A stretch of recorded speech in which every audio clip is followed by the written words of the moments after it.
Good evening, ladies and gentlemen, and welcome to episode number 114 of the Wise Guys Sports Show here on the Wise Guys YouTube channel. I am one of your hosts. I am the Big Rican on Sports, Mike Martinez, and wasting zero time, I will bring in my co-host with the most, JC Blue Note, Mr. Jim Cornetti. And James, glad you're feeling better this week, sir, as we speak due to some illness.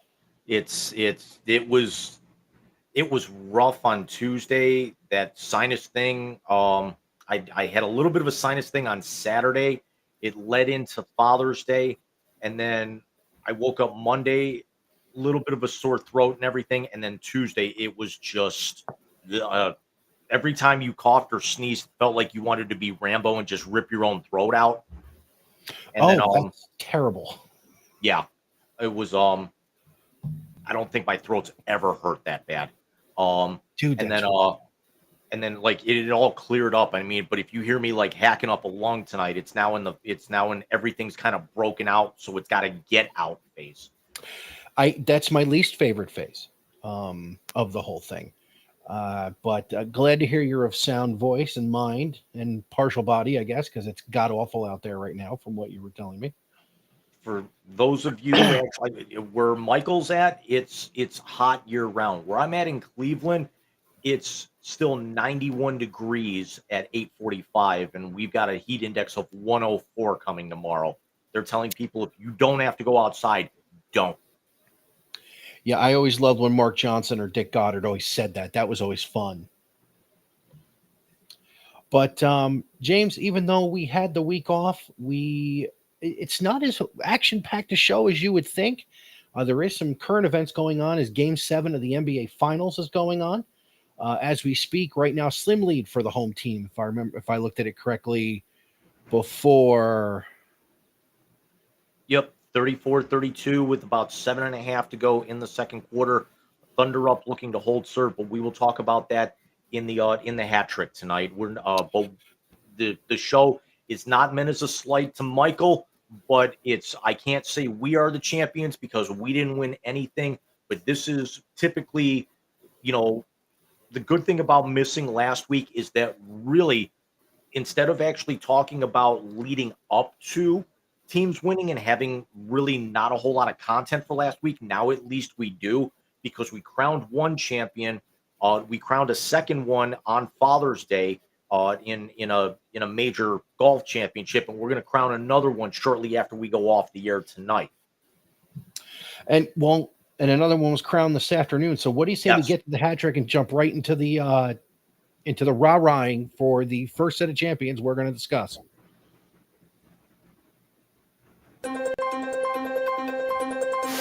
It's the three biggest topics in the world of sports from the last week. Get ready for the Wise Guys hat trick.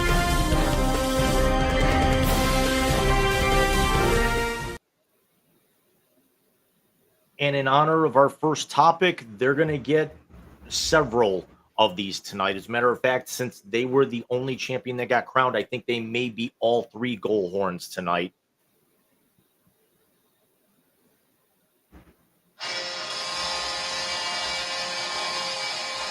And for the second time this decade, we have back-to-back Stanley Cup champions as the Florida Panthers take down the Edmonton Oilers in 6 back on Tuesday night in absolutely dominating fashion to win their second consecutive Stanley Cup championship. Jim, when you and I broke this series down, we honestly thought going into this year's version with home ice and with the best player on the planet that Edmonton was going to eke this one out. This series was just one team got slapped in the face, the other one got slapped the next night, and then, of course, Florida wins a couple games in a row to win in 6. But I will say this. Why is it in the last few years Stanley Cup champions have absolute douchebags who win their first cup and play really well doing it? We, of course, have the fuck Jack Eichel Golden Knights, and now we have the Rat Marchand Florida Panthers winning their second cup in a row. And I tell you what, say what you will about the Panthers and some of the shit they pulled in some of these games, because they did pull some dirty shit. Yeah. Paul Maurice is a hell of a coach. I mean, to win back-to-back championships like that, that's pretty cool. He's already got he basically punched his ticket to the Hockey Hall of Fame by winning it last year. He's going to move into 3rd on the all-time coaching list, next season. He's got his second cup. He joins a very elite group of coaches that have 2 now, because a lot of coaches have 1. Not too many have 2, and especially going back to back. But this was, I think, the best way that I saw that this series described. Kevin Weeks from NHL Network, who also works with TNT on the national broadcast, said it better than anybody else. He says that this was an absolute masterclass by the Florida Panthers. Panthers win the series 4-2. The Panthers set multiple records in this, but it was an NHL Stanley Cup Finals record. Through 6 games, the Florida Panthers led for 255 minutes and 49 seconds. Jesus. They jumped out to a 5-0 lead. They were up 3-0 after the first 9 minutes in game 3 in Florida, and then Edmonton gets game 5 to basically send it back to Florida, and then Florida's up 3-0 after the first period. They're up 5-0 after 2, and basically took their foot off the gas. Say what we hate Brad Marchand because he's a pest on the ice, but he's one of the nicest guys off of it, and there's also a reason why he whatever we want about him and his style of play, he is an elite player. He is likely going to be in the Hockey Hall of Fame. He now has his second cup. But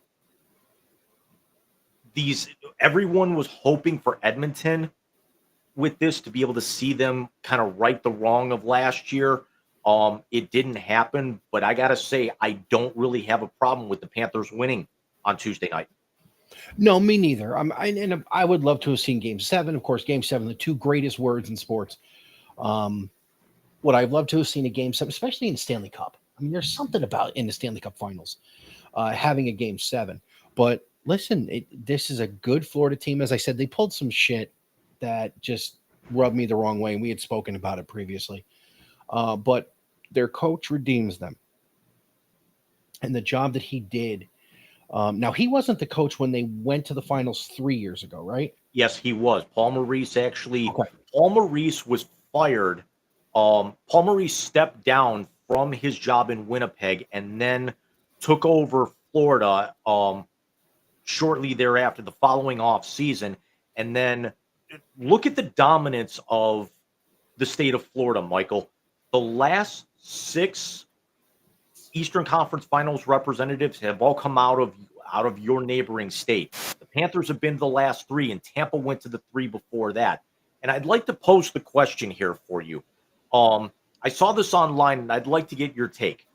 Between the Panthers' 3 consecutive years with 2 cups and the Bolts' 3 consecutive trips and 2 cups. Now, the Bolts won their first 2 and then lost in the finals to Vegas. I'm sorry, not to Vegas. They lost in the finals to Chicago the first year after all the fans came back. So remember, they won their first one in the bubble. They won their second one, and they were playing in half-empty arenas. And then finally, the NHL said, come playoffs, you can open up your buildings 100%. and then the Panthers lose their first one and then win their last 2, over the same team. Who, in your opinion, had the more impressive 3-year stretch? Tampa.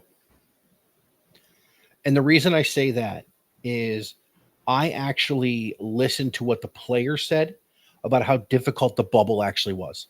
Thank you. That's exactly where I was going. So let me say this. I want you to think about it this way. And I say, and you see, baseball's bubble was different because their season wasn't stopped. Spring training was stopped, and then came back and they played their 60-game season, and the Dodgers win that World Series.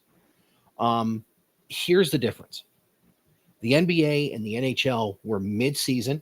You were either at or coming off the All-Star break in the NBA. Yeah, I want to say like both leagues had each of their teams, like their regular season. Most teams had less than 12 games left in the regular season. It was getting down to the end. And then you have to go away. They collectively bargain how they're going to do it. And then they all come together and they're told, if you basically leave your section, you're gone. You can go to practice. Everything is room service. You can't be in each other's rooms. You can't, and you were isolated. So to get in the right headspace. And I can't remember if the NBA did this, but you had all the Western Conference teams in Edmonton, you had all the Eastern Conference teams in Toronto, and you had 4 games a day going on there, a la March Madness. And then we remember that Florida played in a 4 overtime, or I'm sorry, Columbus played in a 4 overtime game against Pittsburgh, to where they had to bump one of those games to the next day and threw the whole schedule out of whack. The NBA did everything in Orlando at Disney. So you had certain number of teams in the Eastern Conference, certain number of teams in the Western Conference that all went into the bubble. Because remember, the Cavs were on a hot streak going into the break. Was that that was JB's first year? Yes. They were on a run where we all got pissed because we thought the Cavs should have been included going into the bubble. Or at the very least been allowed to actually, play out a few games of the regular season to be able to get a chance to get in. Because I think they missed out by like 2 games or something. It was 2 or 3. It wasn't money. So yeah, we were a little pissed about that. But yeah, I know it's tied. The Shy just went to the hole and basically got knocked out of the sky. Never good. But yeah, so by the way, ladies, if we did go a little squirrel tonight, it's because Game 7 is going on. So yeah, to amp back up, to get your legs and your endurance back to play that much. I remember in that finals in the bubble in the NBA, Jimmy Butler basically fell apart because of how much he had to play. So yeah, I think Tampa did, just because of the one championship and the way you had to win it. And then what you went through the following season, getting to that level. And then of course you bring everybody back for the playoffs and the finals. But yeah, no, I think it was Tampa. Now, if Florida goes out and wins one next year, be the first 3-peat since Detroit back in the 90s. Yeah. Although there are talks that Edmonton may trade Connor McDavid. I don't know if he'll be traded. I know I think he's got 2 years left on that deal. I can't remember if it's 2 or 1. Now the talk is, Marchand's likely going to leave. There's talk that if he does come back, he's going to be on a 1-year deal. Florida's got $19 million in cap space going into next year. But the problem is that they've got only 16 players under contract on their active roster. They've got a lot of expiring contracts coming off this year. So good on them for getting Marshawn another cup. Good on Seth Jones for getting his first cup. Matthew Tkachuk actually wins another one. Bobrovsky wins another one. Sam Bennett, as we see there, wins the Conn Smythe, leading the playoffs in goal scoring, and I believe he was second or third in overall scoring. Marshawn was dominant. Found his old touch, but then again, when you're playing with some of the lines that he had with Reinhart and with Sammy Reinhart and Tkachuk, you're going to be able to get those types of opportunities. And then also another piece of history here. Aaron Ekblad's going to be a UFA at the end of the year, but Alexei Barkov became the first European-born captain in NHL history to win two Stanley Cups as a captain. Wow. Yeah, You would think that wouldn't have been the case. exactly. For all the legendary European captains we've had over the years, Matt Sundin naturally playing with the Leafs, they got nowhere close. Marcus Naslund, Zetterberg. The fact that Barkov in 2025 finally became the first European captain, a European player to captain two Stanley Cup winning championship teams, and doing it in back-to-back years, nonetheless. Yeah, that's a pretty impressive number. But yeah, hats off to the 2024-2025 Stanley Cup champion Florida Panthers. When you think about Florida in sports, you think about the 3 cups in Tampa, the 2 cups in Sunrise, the 3 NBA championships in Miami, and the dog shit everywhere else. 3 World Series in Miami. 2. 2.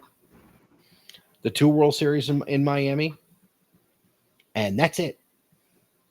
And in the last 30 years, you also had a Miami Hurricanes national championship, and you got 1 playoff win by the Miami Dolphins. Yeah, that's what I'm talking about. Speaking of the Dolphins, you know what keeps coming up in my Facebook videos as I flip through? The scene in Little Nicky when Marino's begging for a Super Bowl. Never saw it because that was okay.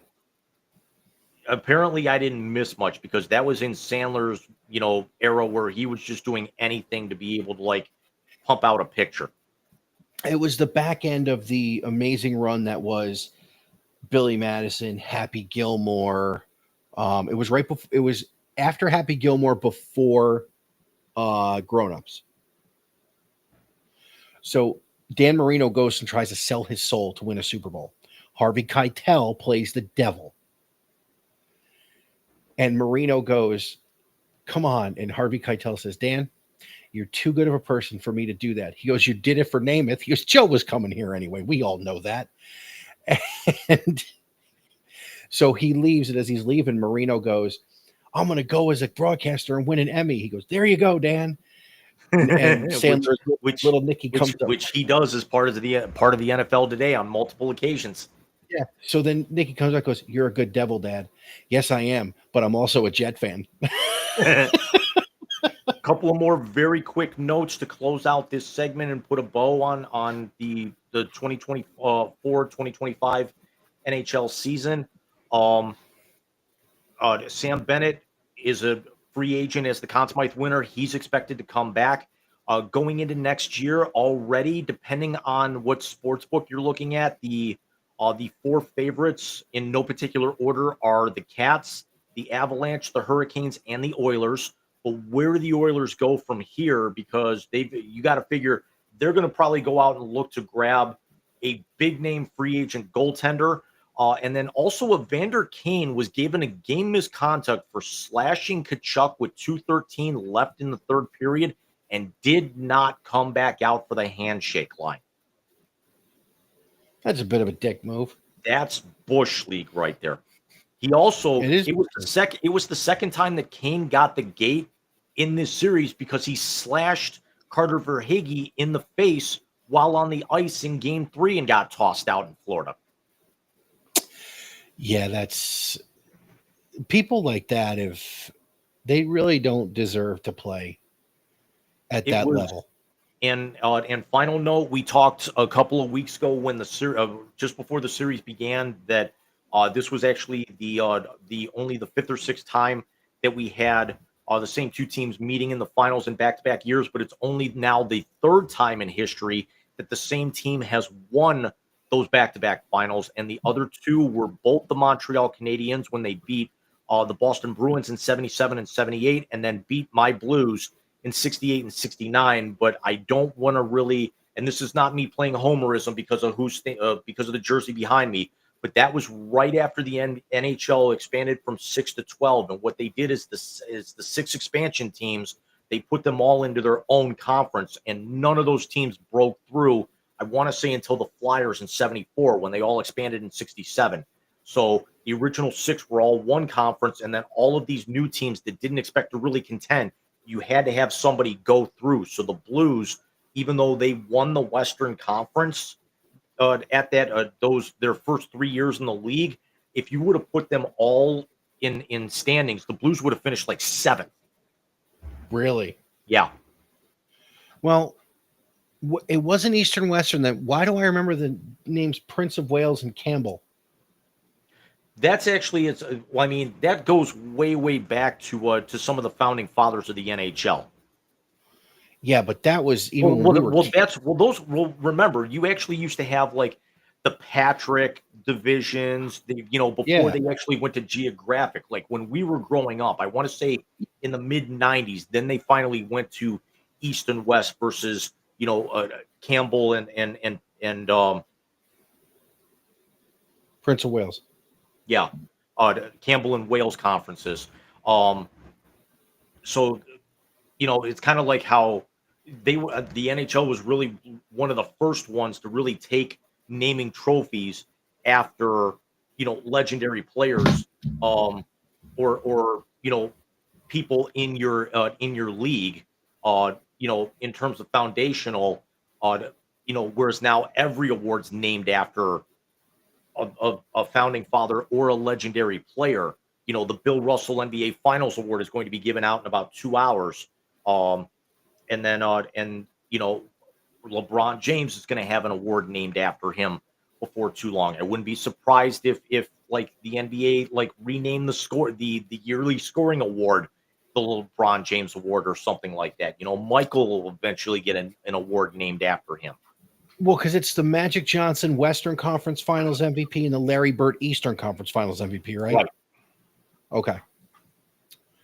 Well, baseball does that too. Like the reliever of the year awards are named after Rivera and Trevor Hoffman. So yeah, Right. no, they all do that.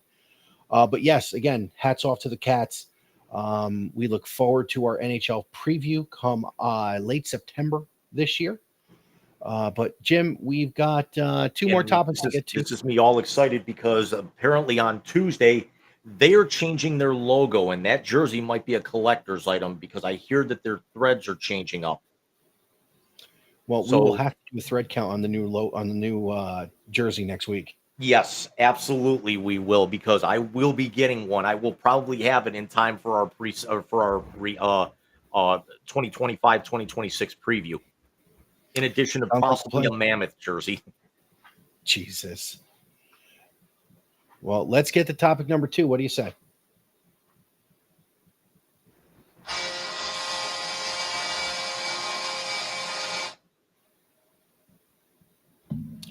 And yep, it's exactly what Jim and I have been staring at for a good portion of the night during the first segment, as Game 7 of the NBA Finals is at halftime, 48-47 Indiana in Oklahoma City. As we found out just before we went on the air, Tyrese Halliburton, who has been the best player in this series, even with the MVP on the floor, has gone down, and it does not look good.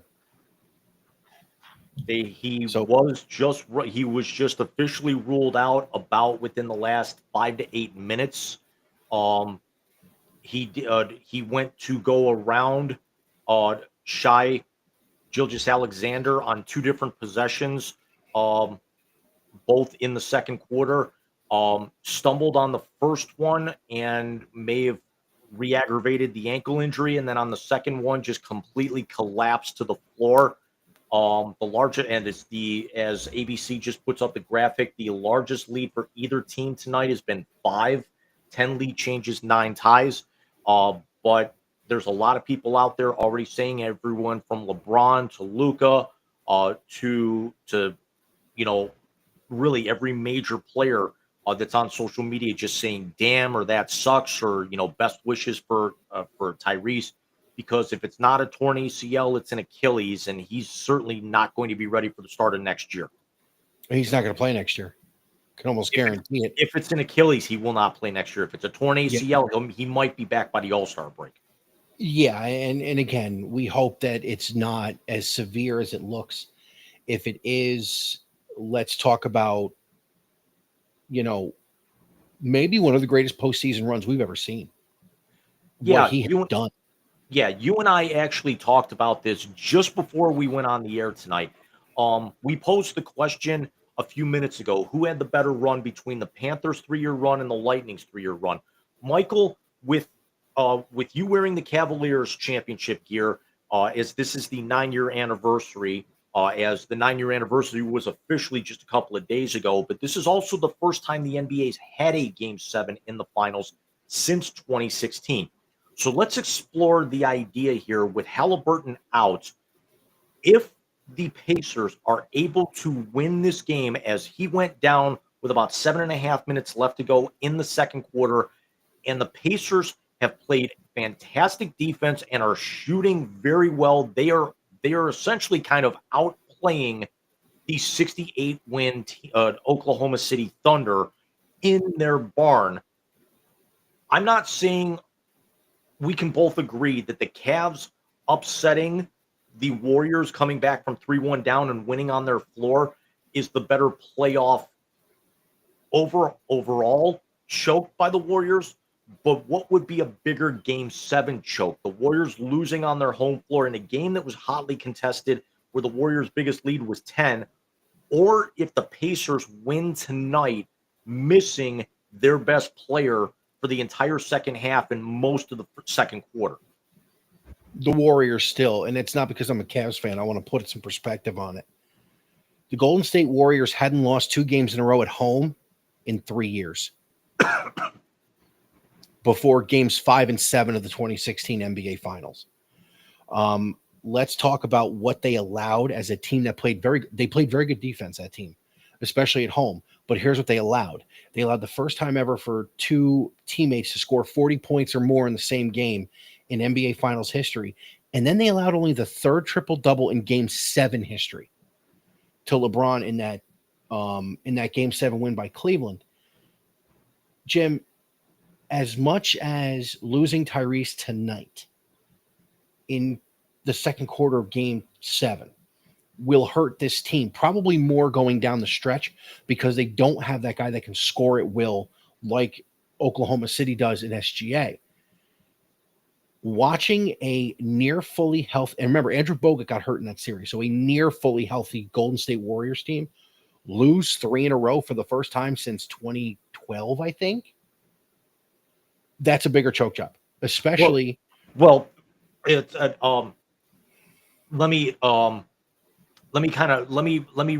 the question a different way, because this is not a shot at you, but I think you kind of missed the idea that I was getting at.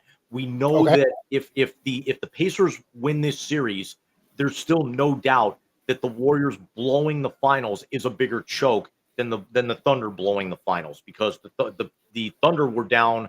The Thunder were up 3-2. The Warriors were up 3-1. There's no question about that. What I'm talking about is that the Cavs winning Game 7 in Oakland, or the Pacers without Halliburton winning Game 7 in Oklahoma City. Who's the bigger choke? Indiana winning tonight would be the bigger. And you're right. I did miss you weren't looking for the overall point. You were looking for just the one. Right. With tonight in context. So yes, no, that would be Indiana, especially losing Hallie in the second quarter, because you do lose that score, because everything played off of Tyrese Halliburton. As good as Siakam is, everything playing off Siakam is not the same thing. And look, the MVP hasn't shown up, being brutally honest. I mean, he's He got has not 16 really shown points, up. which is a game high tonight, though. Okay. Although he is 5 for 12 from the floor, he's 6 of 6 from the line, but he's 0 of 3 from deep. He does lead all players in playing 20 minutes tonight, which um, Siakam's got 10. But the Pacers are distributing well here so far. Nesmith's got a triple. Miles Turner's got a triple. Andrew Nemard's got 9. Halliburton had 9 before he went out. Obi Toppin has not scored, but has been very, very tenacious, kind of tipping balls around from what I've been seeing to be able to lead 4 rebounds for other guys. TJ McConnell's got 4. Benedict Matherin's got 8. When you're looking at the Thunder, you've got Shai with 16. Alex Caruso's got 8, but Chet Holmgren, Jalen Williams, Hartenstein, and Dort all have 5, and then Cason Wallace has got 3. So you can't expect SGA and Holmgren to be all of your scoring. Some of these other guys are going to have to pick this up, which is I think Indiana's done a better job transitioning in the second half, which is where I think Carlisle's got the advantage over Mark Daigneault tonight. Coming out of the locker room, because they've won games in these playoffs without Tyrese Halliburton.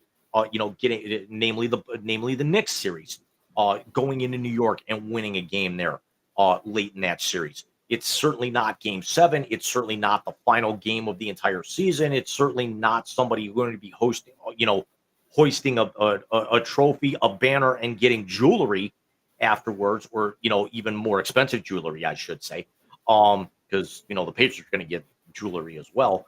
But it's also the idea that with the way that the Pacers are constructed, they've got the ability to move this ball around, so they know that they're not going to have to lean exclusively on Matherin, not exclusively have to lean on Toppin. They need a bucket from Nemard. He can go out and get them a bucket. They can get Netsmith's going to pick it up a little bit more here. Miles Turner, I think he hasn't played his best basketball tonight. So would I love to see Indiana win this? Absolutely. Would I actually be at all surprised if Oklahoma City came out and this was any of the scenarios here? I think 3 out of the 4 scenarios between tight game and blowout that could be possible. I think the one that we would never expect would be Indiana to blow off Oklahoma City's doors in the second half. They would either the Pacers win a close one, or the Thunder come out and win a close one, or they blow their doors off, making the adjustments. But it's definitely, prove me wrong. Let Indiana come out and run Oklahoma City off the floor. I think Oklahoma City's a little more athletic on their bench. But I think Indiana's deeper on their bench with who Carlisle trusts. So it's going to be an interesting second half. Look for OKC to try and let SGA play a little bit of more ISO at times, which he's really good at. Especially without Halliburton there, you don't have somebody who's got the athleticism and the length to keep up with him. So I think you can have SGA go to the rack a little bit more and be able to finish, as he is a very good finisher. Not the greatest 3-point shooter. So when you were giving out the stats, when you said he was like over 3 from downtown, 3, yeah. 5 he's of 12 from the floor, 6 for 6 from the line. But this is where I actually, Shai's going to have to go to the rack and try and maybe draw some contact here, in this second half, because, going up against the 3 to 4 guys that can clog up the middle for the Pacers, they're going to be able to spread the ball around, and they're certainly going to be a little bit more physical with Oklahoma City, who's not the most physical team. But when the Pacers blew Oklahoma City's doors off by 30 the other night, the stat that everyone talked about was they threw 7 different defenders at SGA and confused the shit out of him. This is the point. Even if they let SGA go off, SGA, if they throw 6 or 7 different defenders at SGA, even with Halliburton out now, if they let him still go one-on-one and he dominates whoever they're going to put on him, whether it's Nemard, whether it's Miles Turner, whomever it might be, but as long as they can transition over and throw extra defenders at Holmgren, at Dort, at at Hartenstein, I think that's going to be the telling point in these next over the course of the next hour and a half here. Why do I have a feeling it's going to have to be Alex Caruso that helps carry this team to a championship? What kind of ammunition is that going to give us when Alex comes on next time, considering, he was like the last valuable asset the Chicago Bulls had?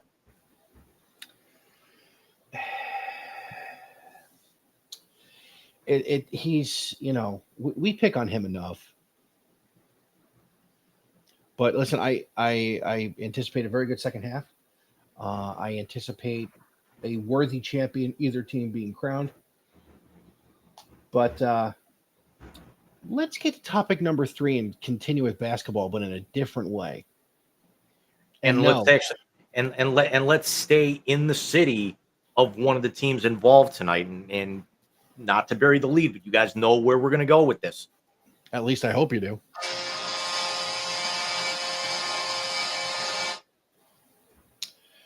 Mike has a new favorite player, which just so happens to be Jim's favorite WNBA player. No, it's not Cameron Brink. She's my favorite to look at, but it's always been who you actually are going to talk about now, because think of where she went to school. The Mizzou product, Miss Cunningham. Listen, she has a goon. Very simply. So for all you that don't know and have been sleeping under a rock or something, the other night, Indiana was playing against Connecticut, right? Yes. And former Buckeye, the only one who I wish had gone to Michigan. What's her name? That bitch. Respectfully, I'm actually not going to call her what you just did, but yeah, it's fouls Caitlin Clark in the eye accidentally, and things go south.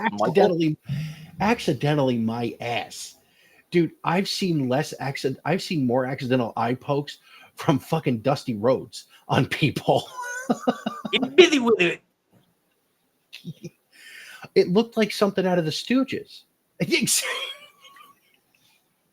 And then she gets mollywopped. Come on, you got to do the curly. Fuck you.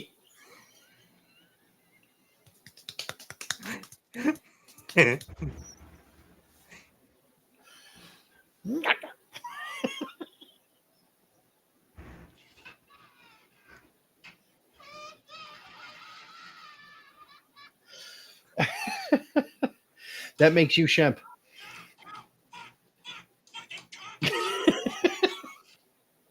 Hey, Jim, there's an off the rails segment for you. No, but then you had Mabry hit her, knocks Caitlin over, and you're like, how are these players standing here letting their teammate, and not for nothing, and I'm going to say it again. When are these women in the WNBA going to realize they're hurting their meal ticket?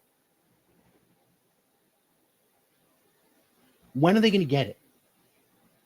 I mean, J.C. Shelton is still pissed that Caitlin set the record against Ohio State. Listen, just because she cooked you for 4 years in school and has cooked you since you got to the WNBA with her, you seriously could have injured that player. But I don't know if you saw that there was a coach holding Sophie Cunningham back from going in and starting to throw haymakers. Yep.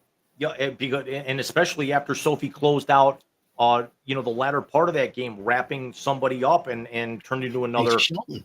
But here's where people forget: Sophie Cunningham may not be the biggest player on the floor. Sophie Cunningham was a backup kicker for her high school football team and was a black belt in Taekwondo by middle school. Yeah, not only was she the backup kicker and did kick, she was also nominated for homecoming queen and had to stand out there with a guy in a suit, and she's in full pads.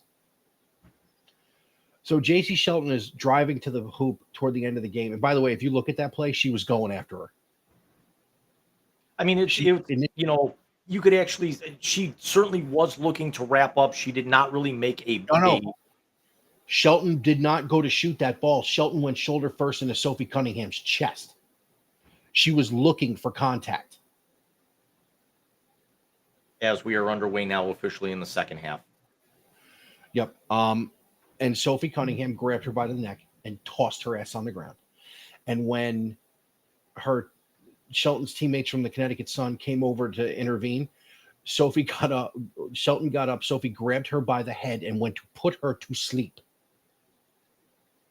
Look, they traded for her this offseason for a reason, because Sophie Cunningham was just playing protector to Diana Taurasi. Not that woman needed anybody. But Jim, my biggest issue with this, I got into all the Smoke podcasts, the one with Steven Jackson and who's the other one? The one whose wife is now with Derek Fisher.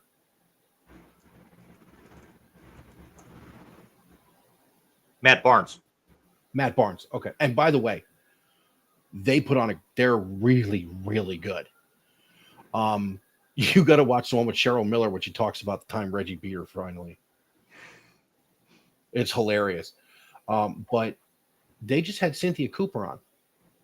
Cynthia Cooper of 2 national titles at USC and the first 4 championships in the WNBA, winning the WNBA MVP in all 4 seasons. Cynthia Cooper straight called out these players. They're haters. That's all they are. And her old teammate Cheryl Swoops got lumped into that too. My biggest issue with this is not a player who is all hype and no substance as far as their game goes. This is a player who is doing basically what LeBron has done for 20-some years. Live up to and sometimes exceed the hype. And unlike LeBron, who didn't have to do this, Caitlin Clark has elevated the financial and really overall knowledge of the WNBA by what she did at Iowa and coming into the league and dominating as a rookie. And without the calf injury, it was a calf with her this year, or was it hamstring? Yeah. It was leg injury. Yep. Without the leg injury, Indiana's probably and by the way, Indiana's the only team that's beaten New York this year. Right. So I don't understand it. And I don't know if anyone can make me understand it. Because I know for a fact, as someone who's in management at their job, there are people who make it easier for me to do mine, no matter who that is. This woman is making it easier for these ladies to make money playing this game. Why are you doing this? Although I will actually say, I'll make the statement here as the red-blooded, single guy on the show. Caitlin Clark is the face of the league for the and certainly the face of the Indiana Fever. But when they actually showed in Game 6 the other night, she was sitting courtside with Sophie Cunningham and Lexi Hull.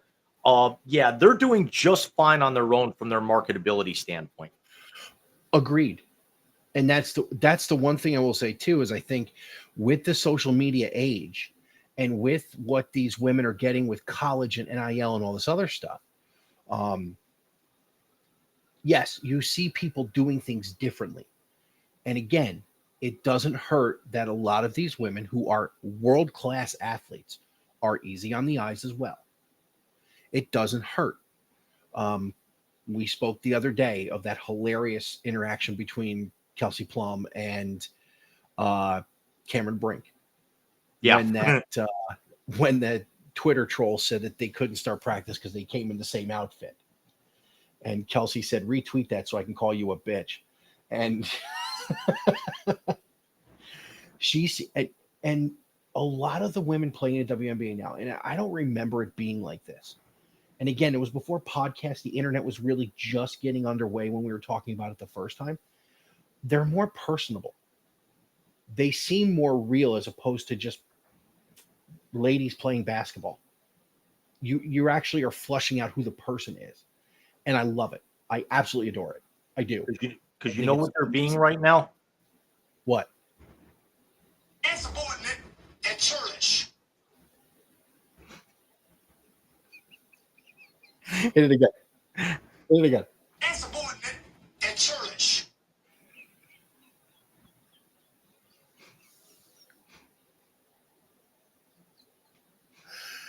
I'm still pissed we couldn't get Gabagool, but I'll take it. I'm working on it. I'm working on it. It's taken a lot more effort than I'd like here. I know you are. Now, here's my question. Which that in and of itself, with me trying to pull that audio out and get a clean version, is chicanerous and deplorable.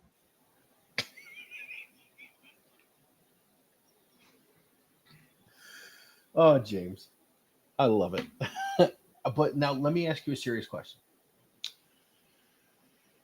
Is Caitlyn going to hole up and have to smack somebody?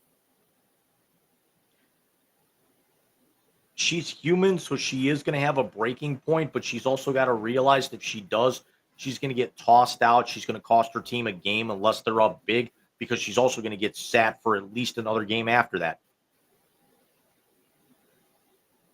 You think going into a CBA that'd be smart for the WNBA to do? They're going to have to. But then again, let's also think that between her and the rivalry with Angel Reese and and then now the marketability of Kelsey and Cameron Brink, and again, yes, they are a lot more easy on the eyes now than when this league started 20 years ago. But it's also the sport really, because of the last few years between Caitlyn, certainly Aaliyah Boston, Paige Beckers, sports never that league has never been, number one, more marketable, and number two, any bigger. And it's going to even get bigger with Toronto and Portland coming in next year, and likely Cleveland coming in the year after that. Yeah, and if you think about it though, too, when the WNBA started, you had players who had played in college 5 to 10 years before that, who were playing in the WNBA. I mean, Cynthia Cooper did not graduate college in 1995 and start playing in the WNBA in 1998. She'd been out a few years. They were playing overseas. So it's a different animal when you're taking all the stars, and really it started with Diana. When you're taking the biggest stars in college basketball, which, again, women's college basketball is massive with the tournament. And that's where you get to know all these people, including with the men. That's where you get to know these players, is the tournament.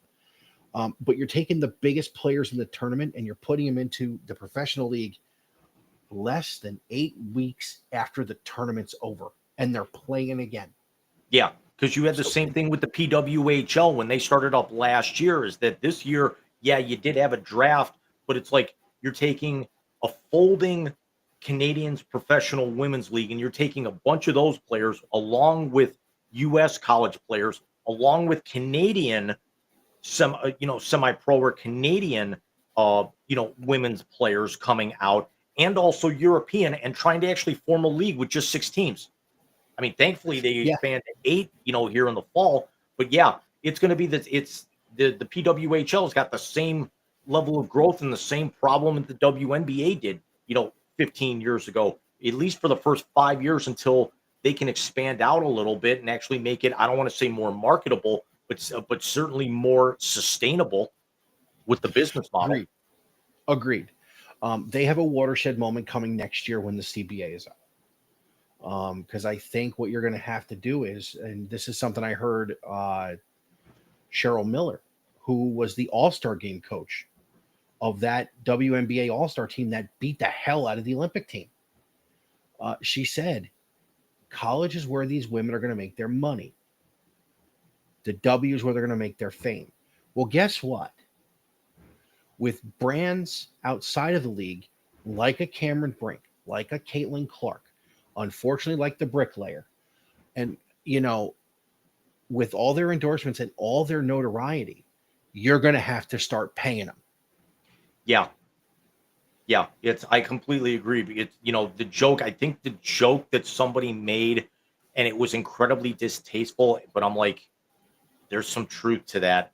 If you really sit back and think about the premise of the joke, is that they actually said that one of the girls involved in the altercation was that Sophie did not get suspended. She got fined like $500 or something. It's like, why are you going to dock her a full season's pay?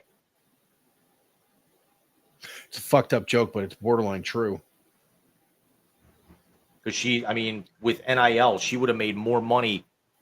She's been out for a couple of years, but Caitlin made more money last year with her NIL deal than she'll make her first 2 years. And this is where you're seeing a lot more.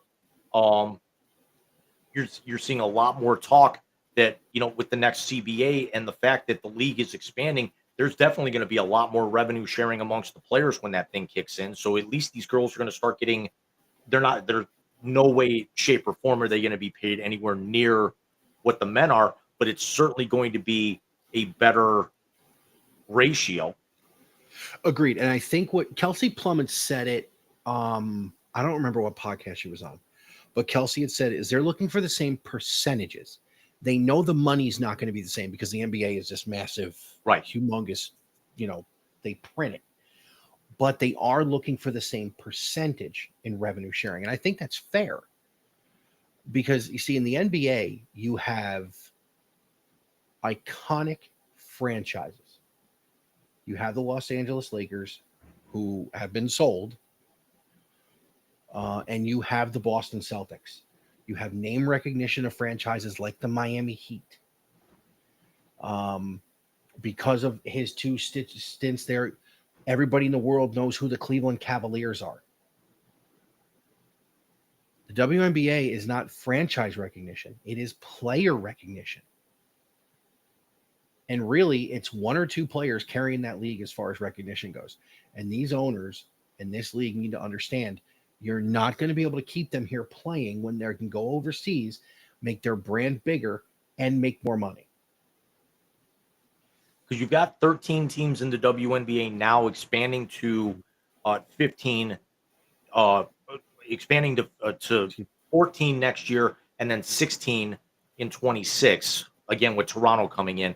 But if you actually look at it, outside of Las Vegas, which is still a major market, because now you've got 3 professional men's teams in there, even though the Athletics will not be there for 2 more years. But the NBA is going to be expanding in the next few years, and Vegas is going to get one of those bids. So they're going to have all 4. The only outlier there right now, and not even counting Seattle, because when the NBA expands in 5 years, Seattle is going to get that other ticket. Let's be completely honest. But this is that F1 movie with Brad Pitt that I kind of want to go see. I heard that was pretty good. Yeah. But the only outlier is Connecticut, and there's talk that they may have to sell and move them. So you're trying to figure, where could you put them? I mean, could you finally put a WNBA team in Boston? But then again, would Boston shill out for that? Boston won't support it. I think what they need to do, and I understand the whole thing with putting them in stores, which is the biggest women's college basketball town that there is. It's the mecca of women's college basketball. Right. Yeah, But it would be like trying to put an NFL team in Tuscaloosa. There's only so far that you can actually take it. So would you put them in Philadelphia? I don't think if they announce that Cleveland's going to get an expansion team, that they're actually going to, have a relocated team as opposed to an expansion team, with the bids and everything that they put in. Would you put them in? Could you put them in Memphis? Are you going to put one down in you had Miami go under, I don't think Cleveland would take a relocating team.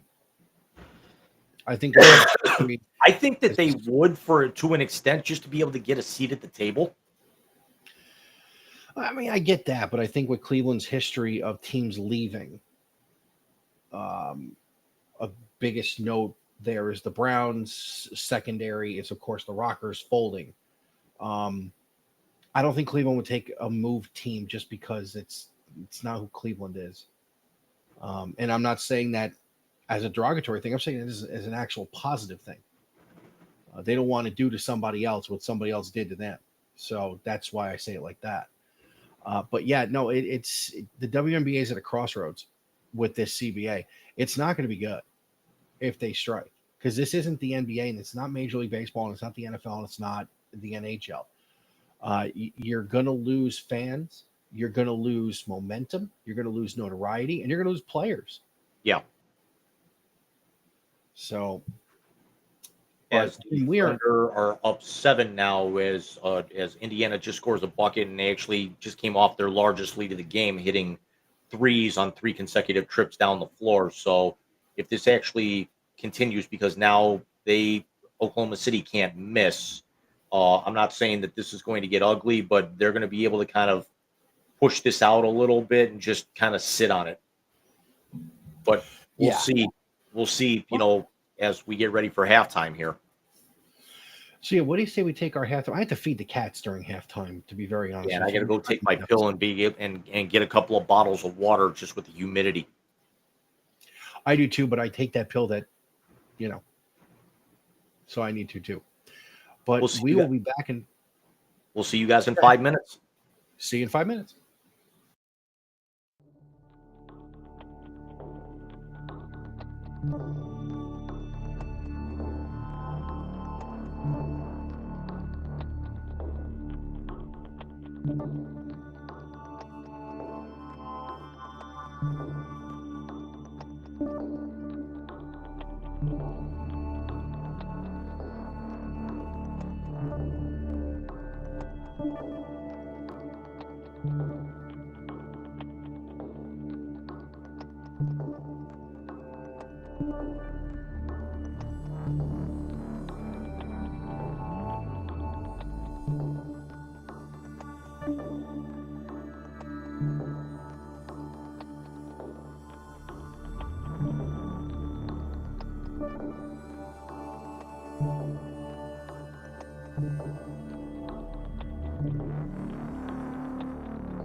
And we're back.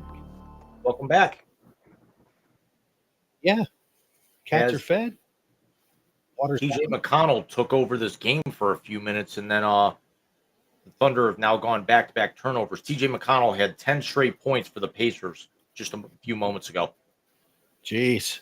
So a 9-point lead with 2 minutes and some change to go in the third quarter. But James, as I have been giving you the last couple of weeks, as I have been giving you some random stats from the sports world and see if you can be stumped by them or figure them out. But tonight's stats are brought to you by the number 28 and the number 9. Let's start with the big number. That is 28, because tonight, for the first time in 28 games that Francisco Lindor has homered, the New York Mets lost. That's right, 27 straight games that Lindor had homered in, the Mets had won dating back to last season. It was the longest such streak in Mets history, and one of the longer ones in baseball history. And it's just unfucking canny. It's like, dude hits a dinger and you're automatically going to fucking win. Of course, he hits one down 7-0 tonight in the ninth inning, but listen, no complaining. But the other number, James, is the number 9. I'd like to spend a couple minutes on why the number 9 is so important. And yes, I am talking about last Thursday, 9 years to the day of the greatest Father's Day in the history of Northeast Ohio, when the promise was kept. And as John Michael said on the radio broadcast that night, the kid from Akron came home, and the Cleveland and he kept his promise, and the Cleveland Cavaliers won their first and only NBA. I'm taking this off; it's too tight in my fucking head. Win their first and only NBA championship to this point, as I firmly believe that this team can get another one done in the next few years. But Jim, I'd like to ask you, besides the moment that it went to 0-0, and Cleveland had won its first championship since the 1964 NFL championship, won by the Cleveland Browns, which now all of a sudden counts, by the way. Right. What do you remember most from that season? Not that run, but that entire season. I think the aftermath of the few days after it became official, just the fear of my mother calling me, working downtown, having to work her way through the 1.3 million people just to be able to get back to Tower City to take the Rapid to get home. But then, like, once she finally got through, she's like, this is really cool. And then just watching the parade, just how everything shut down. It's something that we've never experienced before. You haven't experienced that. I mean, you weren't here when that happened, and you were way too young to really kind of absorb everything that happened back in '86 with the Mets. Yeah, I was 7, and I did not go to New York City for the ride down the Canyon of Heroes. And again, neither did Dwight Gooden. He was in a coke house. But anyway, but in all seriousness, no, I couldn't absorb it with the Mets. As a child, the first championship I could really indulge in was the Stanley Cup champion New York Rangers in 1994. And again, that was while I was living in Cleveland. But then the 95 Indians, I didn't go to school that day when they had the rally down at Public Square. I don't know if you remember that, but I went that day. And I talked to Tom Hamilton, who was doing What Were Your Favorite Moments from that season. I, of course, was at the clincher to win the first ever division title in franchise history in 95.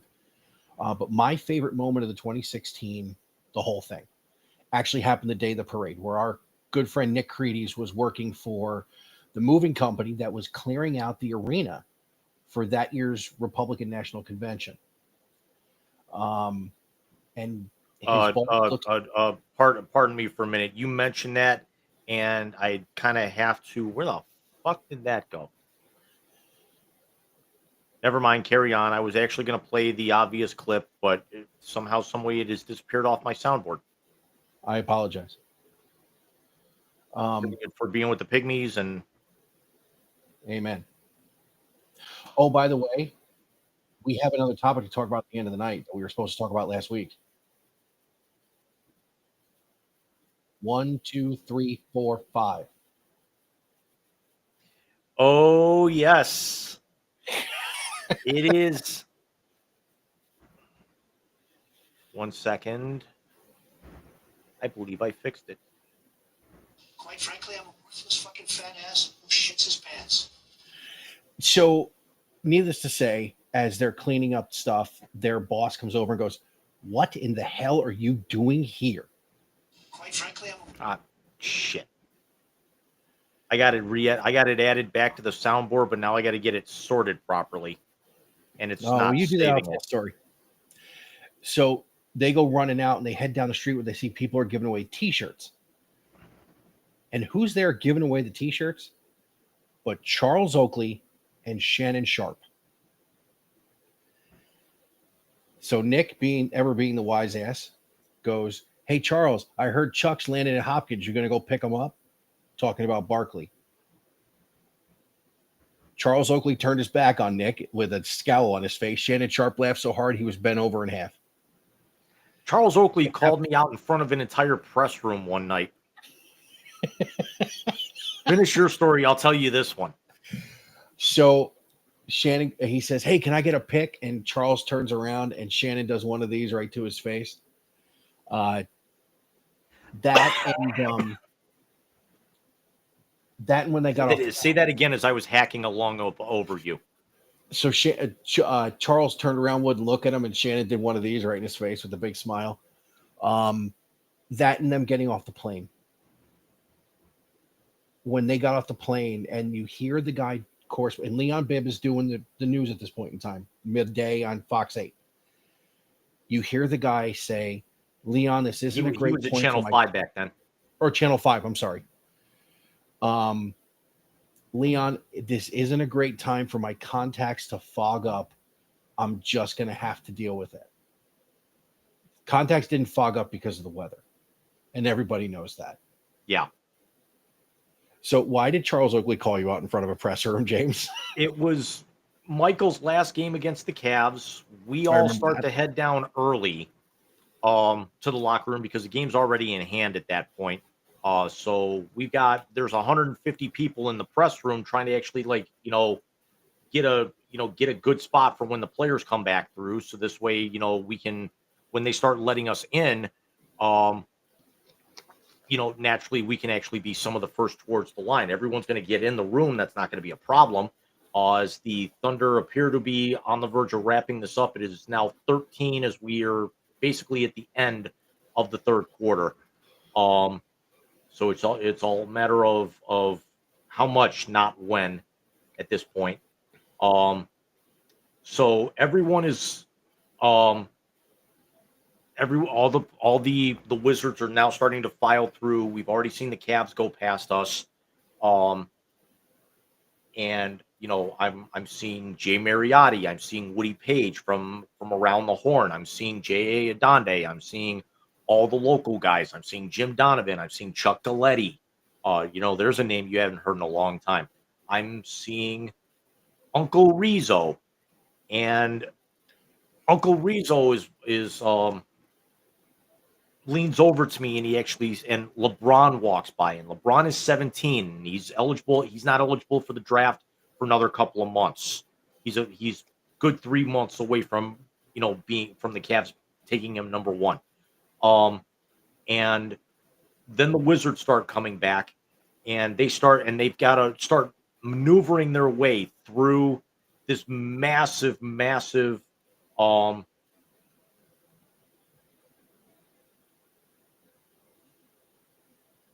sorry, Chad Powers promo. Um, and they have to start maneuvering through this massive crowd of media one by one by one. So I'm seeing Jerry Stackhouse, Michael goes by, Doug Collins is going by. Oakley was an assistant coach with them. So was Patrick Ewing. Oakley maneuvers through and, literally comes up from behind me, puts his hands on my shoulder and said, "Who let the rookie in the room?" And everyone just starts laughing. Rizzo looked at me, and I just and Oakley has got me by a good foot and a half, and I just look and it's like, really? It's like, who let the rookie? It's like, all due respect, thanks a lot, Oak. I'm a 22-year-old kid calling a future Hall of Famer by his nickname. I figure you call me out in front of people that I'm aspiring to be in 10 years. That gives me justification to not address you as Mr. Oakley. I will say this: he's one of the few players that and older NBA players that can take that and would just give it back to you, being a wise ass. Because remember, where's Oak from, Jim? Exactly. Well, let's also remember, for all those great Reebok and Converse commercials back then, he had the greatest signature move of all time. That's true. The oak tree. That is true. Was he Shaker or was he Heights? It just says Cleveland. I wonder if he was like one of the. What part of Cleveland was Charles Oakley from? John Hay. He went to Hay. Okay. 123rd and Superior. We stopped to get gas there when I was there last year. I took my SATs there. No shit. Yeah. Because Brush wasn't doing them. Shock. Yeah. So that is the stat of the night. Yeah, but that was also because I was taking them in the summer, not during the year. So during the summer, they all kind of conglomerated you to something in an area. Gotcha. So that was this week's Numbers by Big Rican. Brought to you by boredom and wanting to look smart.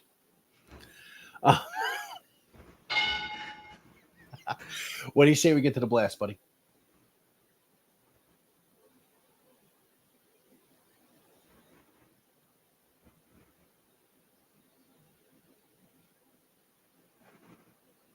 Hey, in case you haven't noticed, and judging by the attendance, you haven't.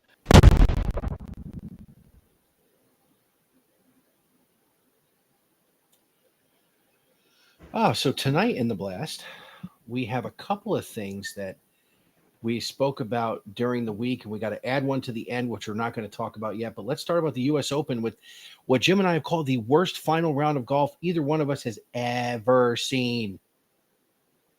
2 rain delays, play halted for the better part of an hour and a half total, and JJ Spawn wins his first major, being the only player in the field that finished the tournament under par at 1 under with a 2-shot win over Robbie McIntyre from Scotland, and Victor Hovland finished 2 over in third place. JJ Spawn started his round bogeying 5 of his first 6 holes, fell 4 shots off off the lead, and wins by a shot because of that dog track that was set up. There was no water on that track, but just because of how treacherous the course conditions were, I understand making the U.S. Open. It is the national tournament. I understand making the course as hard as humanly possible.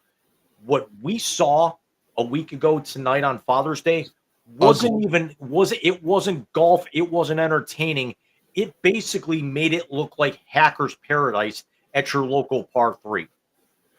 I will say this though, that was some fucking putt.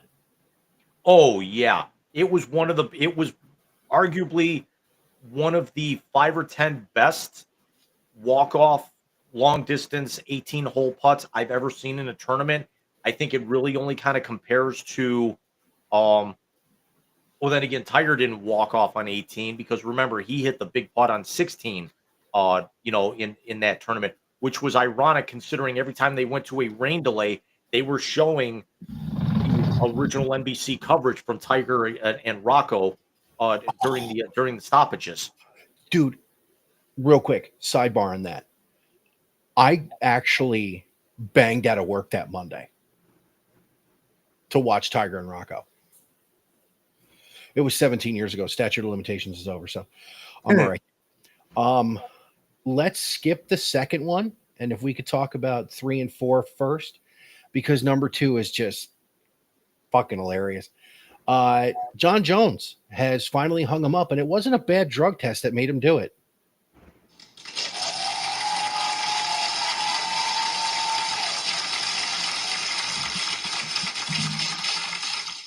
That is not applause for a Hall of Fame career, and yes, he will go down as one of the greatest of all time. That is applause that he is finally fucking gone. Oh no, I knew that. After ducking Tom Aspinall for over a year, Jones announced on Friday in a call very late in the evening on Thursday to UFC President Dana White that he was retiring, and Tom Aspinall is now the undisputed heavyweight champion. Yeah, that's, I got to tell you, that's, it's unfortunate. I wanted to see Aspinall kick his ass. Although, knowing our luck, Jones would have actually knocked Aspinall out because that's what he does. And then tested positive for something. Only fighter in UFC. Probably his pregnancy pill. His title defenses are UFC record. I want to say his 25 wins in the UFC are tied for 5th most of any fighter, regardless of gender or weight class. But he also holds a record that will never be broken, and that's the number of times he had a title stripped. Yeah, and I don't think anybody really wants that record, James. 3, and then now he's got a forfeit a 4th for retiring because he refused to fight Aspinall. He's 37 years old. His last fight was the majority decision win over Stipe, which was at the end of 23. No, that was in 24 because that was when we had Zach on the. That's right. But yeah, that was late in 24, and he kept saying that people actually were. He was like taking people to task that, for calling him out that he was ducking Aspinall, but he actually said fighting Aspinall does nothing for my legacy. Well, Aspinall was the interim heavyweight champion, number 1, and number 2, was the number one contender and was going to be your next challenger anyway. You were not going to be able to fight somebody like a Cyril Gane or somebody who's up and coming. They wanted to give people, the UFC is now in that stage where they want to give people the money fights. That's why you've got Kayla Harrison, as we talked about on the most recent show. She's now got the shot. She's now got the title. She's now going to get the shot against Amanda Nunes.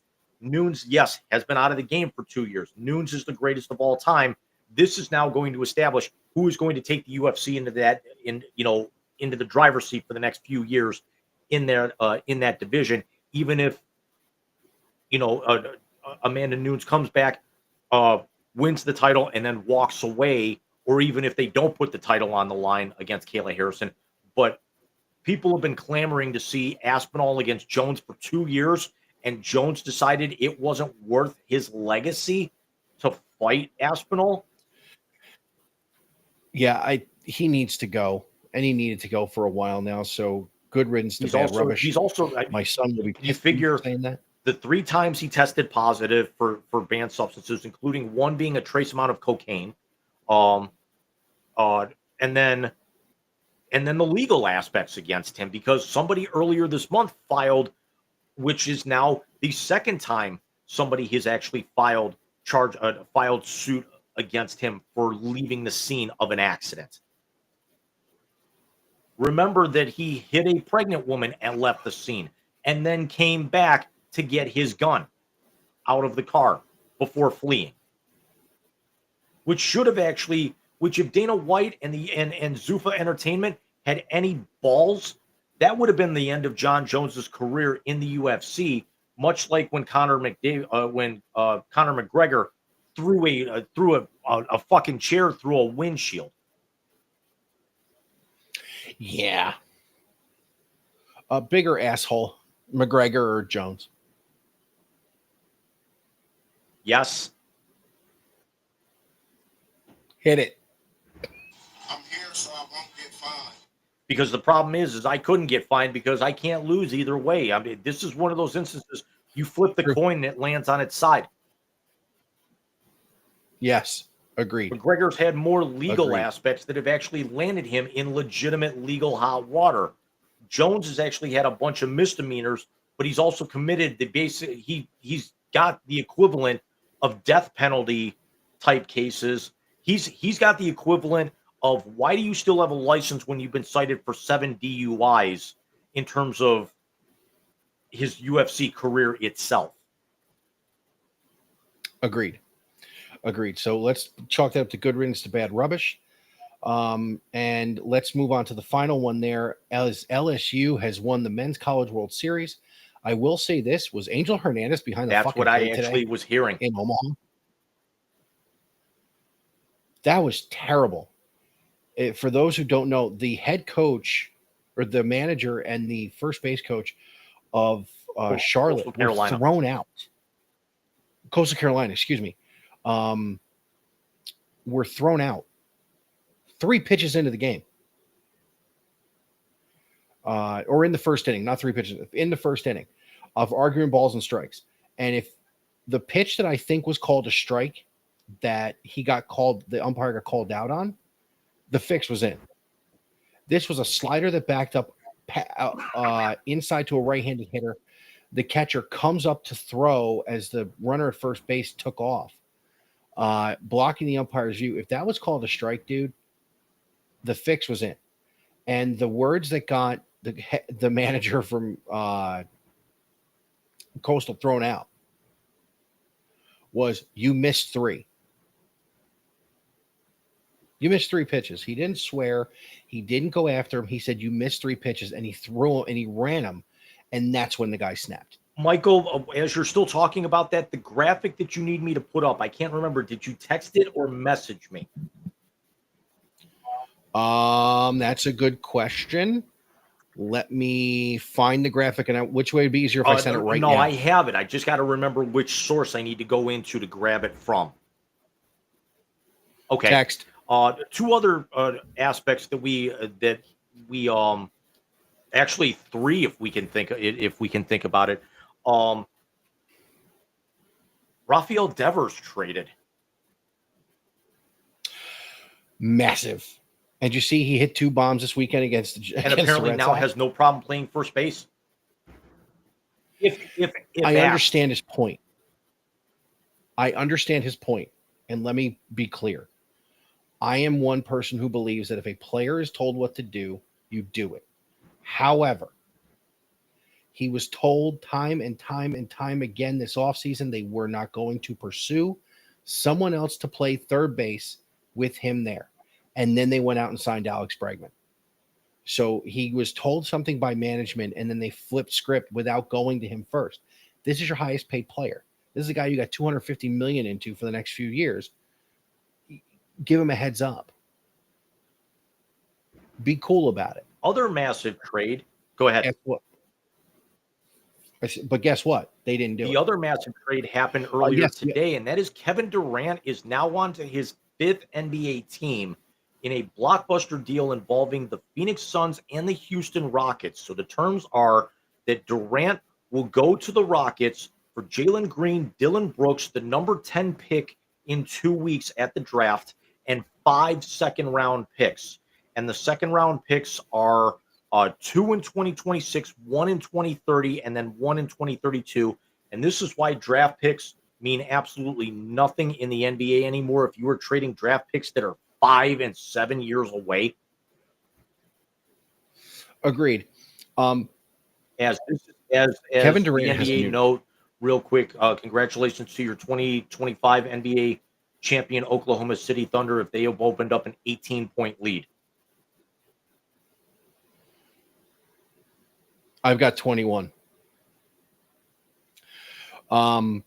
Yes, congratulations to the Oklahoma City Thunder, the first championship for that franchise since moving from Seattle to Oklahoma City. Speaking of Kevin Durant, SGA becomes a player who did what Kevin Durant could not do, and that was bring a championship to Oklahoma City. I will say this about Kevin Durant. He has got a new name. He is no longer the Snake. He is now Skittles. Because he has hit every color in a bag of Skittles in an NBA so jersey. let's run them down. If we can do it by memory here. Red, Houston. Red, Houston. Purple, Phoenix. Phoenix. Blue, Green, Seattle. Blue. Blue, OKC. I think they put up New Jersey. Or you can or you can also throw Golden State in there. Yellow, Golden State. I don't think they were yellow, Golden State. Orange, where else do you play? Phoenix. Golden State, OKC, Orange, Phoenix. Yeah. He's got a new name. Which So actually let's would make go from- sense with all the snacks and everything that he keeps in that backpack that still nobody knows what's in. There's a fucking shrunken head of somebody in there. So James, let's go from the ridiculous to the sublime, and let's talk about that other thing in there.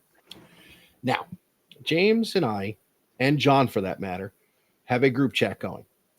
And ML Football did a poll, and it came up with every NFL team's most hated player. So, for instance, going across the top, the New England Patriots' most hated player is Eli Manning. Tom Brady is listed there for Miami. Patrick Mahomes with the Bills. Tom Brady with the Jets. Ben Roethlisberger with Baltimore. We're going to skip over one. Vontaze Burfict is the most hated player with the Steelers. Ray Lewis of Baltimore for Cincinnati. Ty Hilton, the most hated player for the Houston Texans.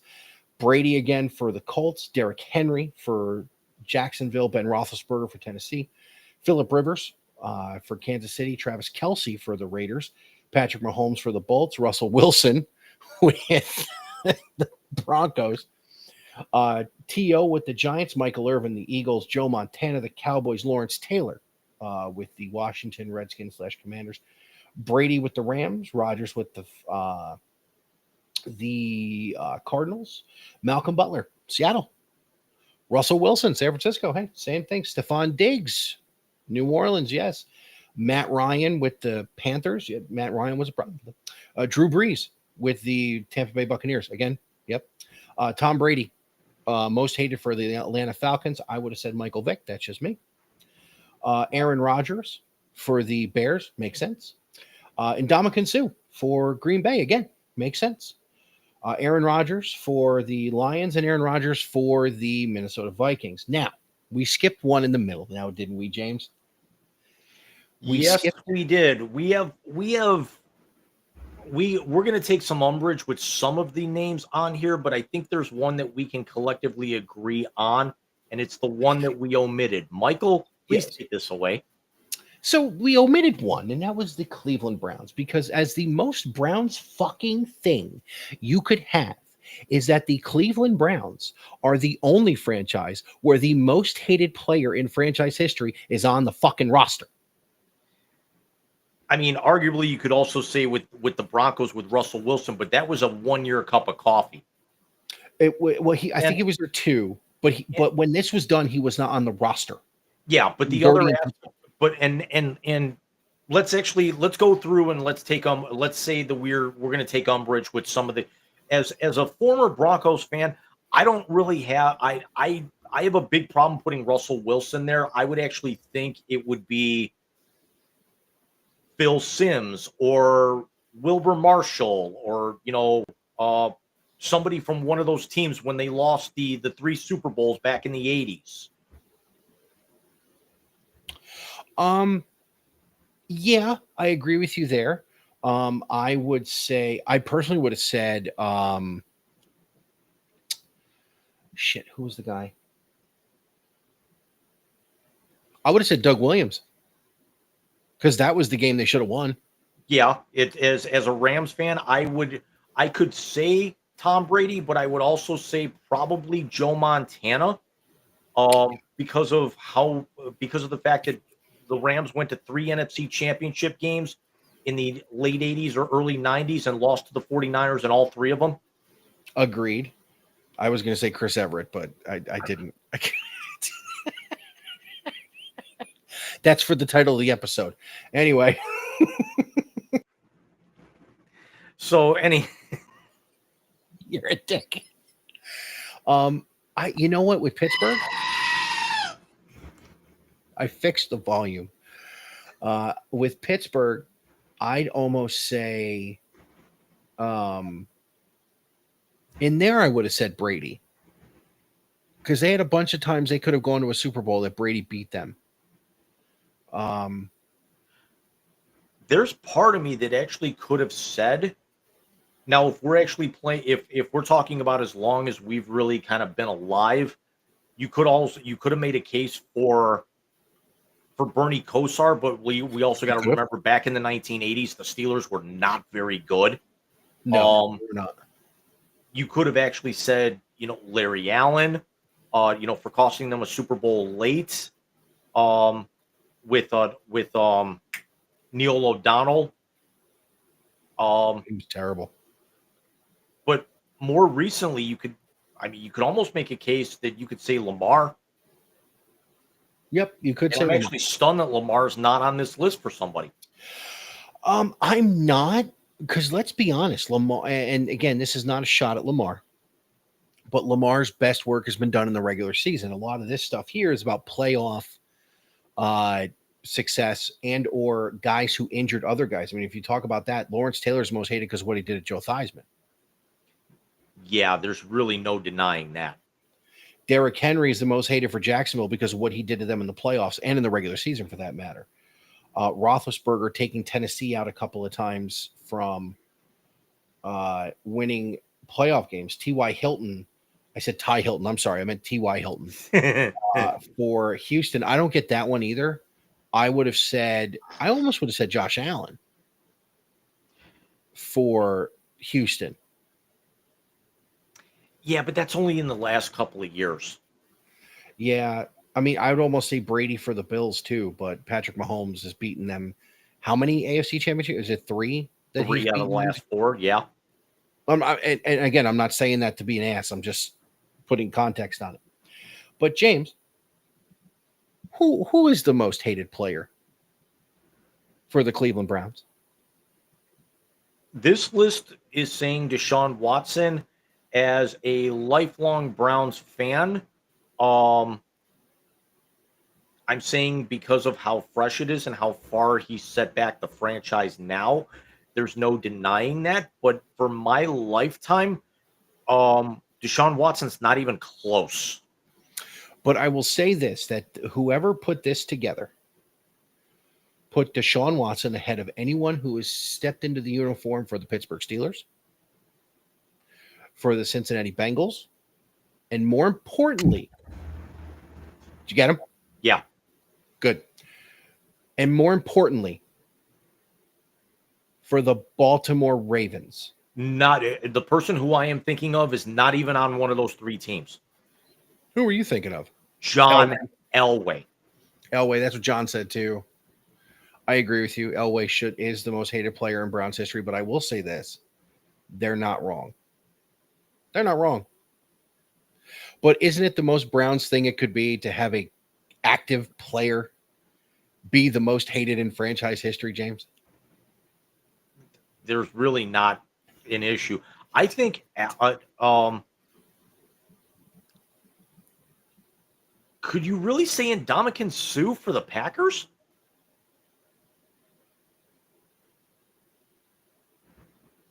I just said Favre. I mean, if we're going to be facetious enough, that he is the most hated amongst the other three teams in that division, absolutely. But there's got to be others out there that we're not thinking of. I mean, we can't even really say Walter Payton just because the Packers were terrible back then. Could we say Lawrence Tynes, who hit that field goal to beat them in the NFC Championship game in Green Bay? Could we say Eli Manning there too? We certainly could. I'm surprised Peyton's not on there. Peyton was so likable, but then again, if you also figure Peyton never really broke guys' hearts in the postseason. Except Brady's. Right. Which is why Eli Manning is up there, because he did it not once but twice. Yeah. But seriously, how much more of a clusterfuck of a franchise do you got to be to have a current player who is making more money than God on your roster be the most hated player in franchise history, according to whatever site this is? Major League Football, which is one of those clickbait things that just puts things up for whatever, which leads me to believe that they just plugged a whole bunch of names together and then just put this together with AI. You can't sit back and tell me that this is a list that somebody sat down and actually compiled. I can say that Brady's on it so much because people just think Brady is whatever. But there are a lot of legitimate names under teams that are most hated players for that franchise. I honestly, with the Falcons, I would have said Michael Vick because of what he did to set the franchise back as far as he did when he had his legal entanglements. But yeah, I could see Brady because of the Super Bowl. Kelsey because of the Raiders. He eats them up every single fucking time he plays them. Every time. Yeah, but again, that's only taking the last 10 years for the Raiders. That's also not taking all of those great teams in the 80s. That's not taking the 3 Super Bowl champions back in the 70s into consideration. Who was the guy that tackled Bo Jackson? Because this is because if you look at that, this entire list has only got to be really since 2000. Well, I mean, you got Montana and Taylor there for the Redskins and for Washington and Dallas, and Michael Irvin on there. But yeah, it's this is all an entire revisionist history list. Yeah, but it's still funny. Deshaun's on there. I mean, yeah, it's Elway crushed our hearts. Deshaun basically went from dividing the fan base to now the fan base is completely united against him. Sidebar: I can't find my golf shirt. If our fifth round pick could keep his keep his vehicle under triple digits. Did you hear what Shiloh said? No, I don't pay attention to anything that comes out of any of their mouths, including No, Shador. no. He's walking through Tampa and he stops at a crosswalk and looks 5 times. He goes, "You got to be careful crossing the street, especially if Shador's out there." His brother clowned the shit out of him.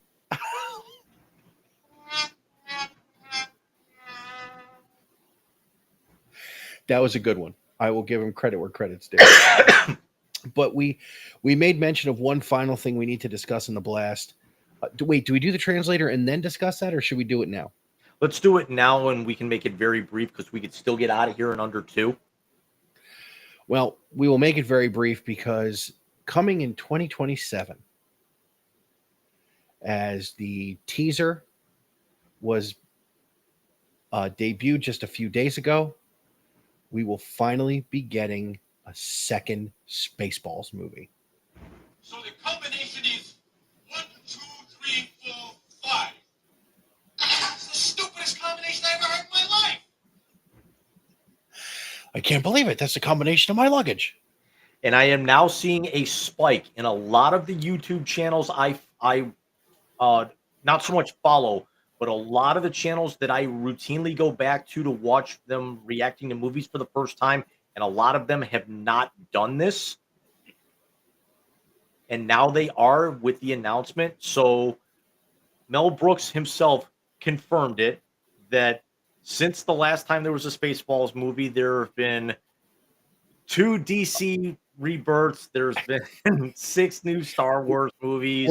What is it? A prequel trilogy, a sequel trilogy, a prequel to the sequel trilogy, a prequel to the sequel movie, a prequel movie that's actually a sequel that's going to get its own movie that was a TV show. 6 a Predators, failed DC universe, a second failed DC universe. 36 Marvel movies with 2 different Robert Downey Jr.'s. And then, of course, you see Mel at the end of all this, and he says, "We asked what the fans wanted, and then we decided to make this movie." Confirmed cast already. Bill Pullman will return as Lone Star. Kiki Palmer, King Lone Star. King Lone Star. Kiki Daphne- Palmer yeah. is. I'm sorry, Daphne Zuniga will be Queen Vespa. Yep. Kiki Palmer will be in this, probably as the Ray type character. Bill Pullman's son, Bob, from Top Gun Maverick, will play his son. I'm guessing it's the Kylo Ren. Josh Gad will not only write this film, but he will also be Barf Jr. But most importantly, the thing we have waited for 20 some years, Rick Moranis is coming out of retirement to reprise the role of Dark Helmet. Of course, Mel will voice Yogurt. And if they don't name the little yogurt Gogurt. And also some of the other names that have already been confirmed to come back as well. Steven Tobolowsky will be back. He was one of the Spaceball commanders, but we all remember him as Ned Ryerson from Groundhog Day. He was Major Asshole. No, he was Spectacular Stunts. That's right. You idiots. You captured their stunt doubles. He will be back. The only members of the original cast that will not return, unfortunately, have all passed away, and that is Joan Rivers, John Candy, and Dick Van Patten. Yep. I am most excited with I can't wait. I got to see how they do the Dark Helmet thing. I got to see how they do the if they do the Kylo Ren thing. I mean, this is going to be off the charts good. And here's the other thing that we have to think about. 2 things that we actually have to think about. Number 1, we have to address the elephant in the room. How much input is Mel Brooks actually going to have on this? Because Mel Brooks is 99. He will be 101 if he is actually still around by the time this gets released in the fall of 2027. What I understand is Josh Gad had to take this to him, and he had to sign off on it. And he has been a part of it as in idea man, helping write the script. He will only be the voice of Yogurt, from what I understand. Which he can record all. If the script is done, which I believe it is, he can do that now. I think they've had a script done for like 2 years now or something I was reading. Yeah. And they finally got the funding. And here's the other aspect. We get what we wanted originally back in 1986. Merchandising. Because there's no way this movie is not going to come out and they're not going to find a way to market this. Did you see what he was wearing during the video? He was wearing Spaceballs, the sweatshirt. Now, you remember why they couldn't merchandise the first one, right? Right, because of the contract he signed with Spielberg. With Lucas. Yeah. So, yeah, they're going to merchandise this. And I have a feeling that with Disney, Disney's got to give their blessing, of course, because they have the Star Wars franchise now. But I don't think Disney's as stupid. Do I get the one thing that I'm hoping for? Although I've already been told by my best female friend in DC that I am not allowed. I have actually been told by at least one member of my family. I have been told by your wife I will not be allowed to have Spaceballs the flamethrower, as I will not be trusted with it. Wait, my wife told you can't have Spaceballs a flamethrower? She didn't argue the fact that I could not be trusted with it. And I thought that she had my back on things like this. I thought it was the two of us teaming up against you. I hate the fucking She's not supposed to go against me, Michael. I hate to fucking break it to her. I'm buying Spaceballs the flamethrower. Oh, and by the way, Tim Russ, the former commander of the Star Trek Voyager, or Deep Space Nine, excuse me, 7 seasons, commanded, and is more known for saying maybe one of the greatest lines in Mel Brooks history. We ain't found shit. He's going to be.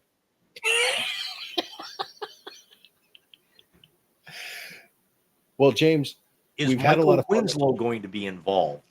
God, I hope so.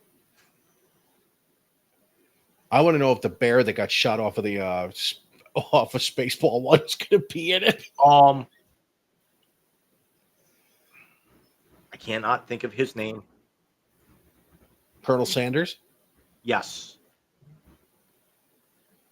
I haven't heard about Brenda Strong, but she also had a very, very slim part because she was the nurse. George Weiner. George Weiner is 79 years old, but I could see him coming back. I could too. I'm so glad Bill Pullman's kid's doing it.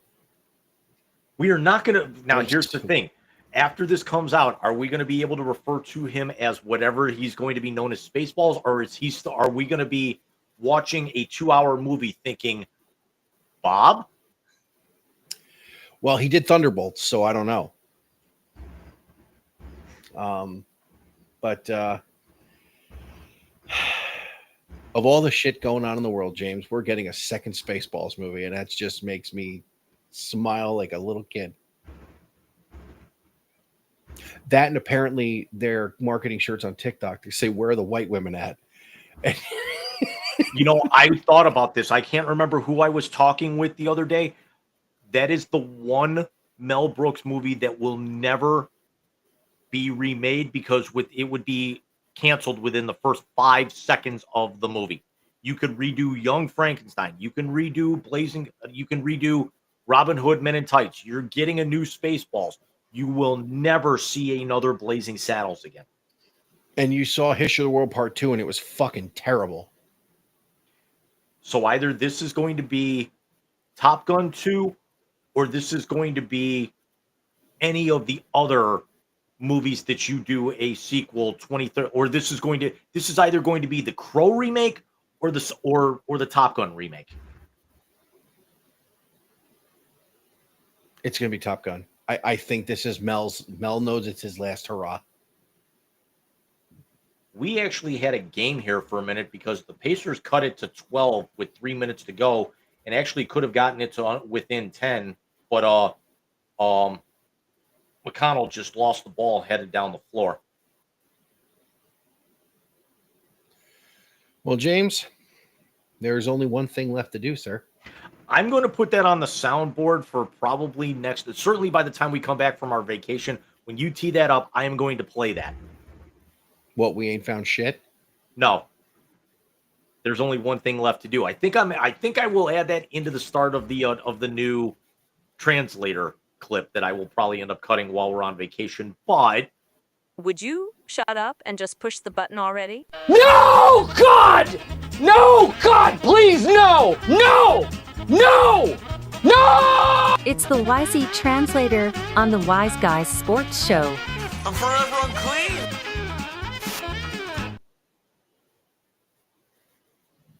Yes, ladies and gentlemen, it is the YZ Translator. It is the best segment of the night because it is the last segment of the night. It is the time when James and I give each other names in or out of the sports world, and the first thing that pops into our head is what we give to you in a little word association game. Now, I could, as I used to do, go back through all of the classics that have been translated over the years, but I will say this. The YZ Chronicle has quickly become one of my favorite moments of the week. As James puts the Chiron up, it is usually something stupid, and I laugh so hard it hurts. Now, James, we had last week off because of Father's Day. I'm sure you had something cooked up real good for that. But if you would please reveal this evening's Chiron, please.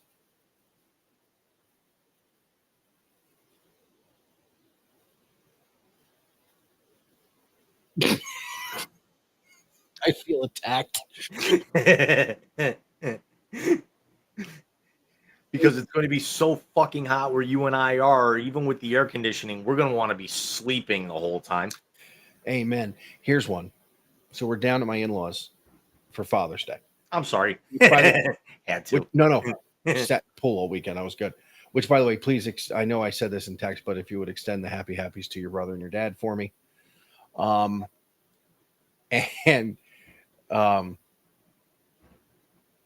I got the crap kicked out of me for that.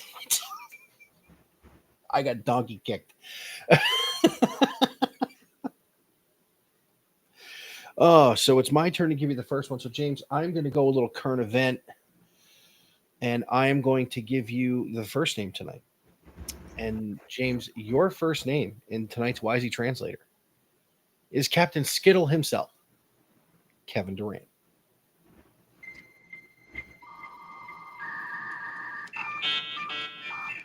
He is 111 seconds away from being officially the second greatest player in Oklahoma City Thunder history. He is also the next to, even more so, I would say, than James Harden, the whiniest bitch in the NBA in the last maybe 15 years. He is also the biggest gravy trainer we've ever seen, because for all of those, for all the scoring records that he has and the MVPs, and he's got 2 titles where he basically had to join some of the greatest teams ever put together to win titles.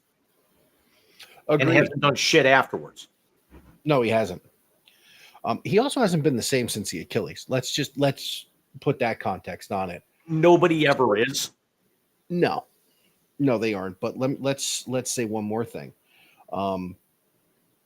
For all the griping people do about LeBron and super teams, that motherfucker took it to a new level. What you got for me, bud? Mike, both of mine are going to be in your wheelhouse a little bit tonight. And I'm actually going to start off with one here that we were talking about, players or teams setting records. Somebody set a record the other day, and we're not even to the All-Star break yet. And your first name in the YZ Translator tonight is power hitting Seattle Mariners catcher Cal Raleigh.